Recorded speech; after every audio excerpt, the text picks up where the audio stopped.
ఈరోజు సమాజం ధర్మ సంస్థాపన మూల్యాన్ని ప్రజల రక్తంతో చెల్లించింది.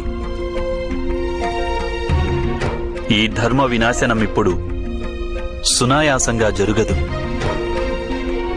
కన్నయ్య, ఇదే నిజమైతే ఈ మూల్యాన్ని నీ ప్రియ పాండవులను చెల్లించమని అడగవచ్చును కదా.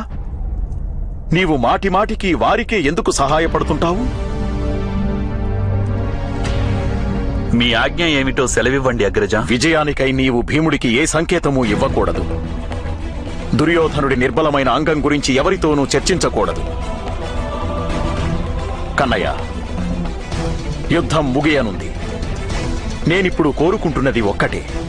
కేవలం ఒక్కసారైనా పాండవులు వారంతట వారే ఈ యుద్ధంలో విజయం సాధించే మార్గాన్ని అన్వేషించాలి. శకుని నన్ను ఇక్కడికి ఎందుకు పంపించాడో కూడా నాకు బాగా తెలుసు. నేనిప్పుడు